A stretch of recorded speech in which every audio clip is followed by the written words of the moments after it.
চাচা, আপনি এত গরমে কাজ করছেন কেন? একটু বিশ্রাম নিন না।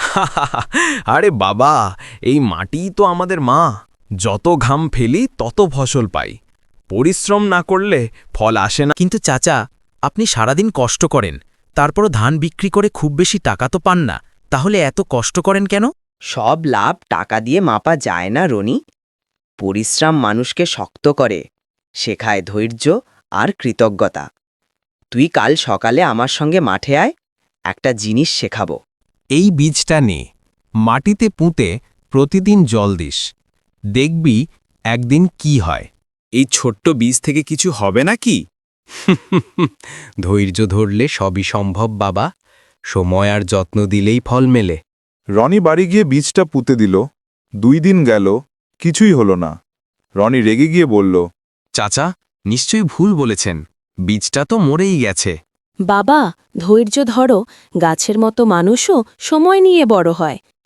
1 সপ্তাহ পর সকালে রনি দেখে ছোট্ট সবুজ অঙ্কুর মাথা তুলেছে। সে দৌড়ে হাসান চাচার মাঠে গেল। চাচা, গাছ গজিয়েছে, আপনি ঠিক বলেছিলেন।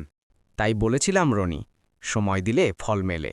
পড়াশোনাও ঠিক এভাবেই হয়। মানে পড়াশোনাও কি বীজ রোপণের মতো? একদম ঠিক। তুই যদি প্রতিদিন একটু একটু করে শেখিস, একদিন বড় জ্ঞানী মানুষ হবি। তাড়াহুড়ো করলে কিছুই হবে না। এরপর থেকে রনি নিয়মিত স্কুলে যেতে লাগল। বিকেলে মাঠে গিয়ে হাসান চাচাকে সাহায্য করত। কয়েক মাস পরে পরীক্ষায় রনি প্রথম হল।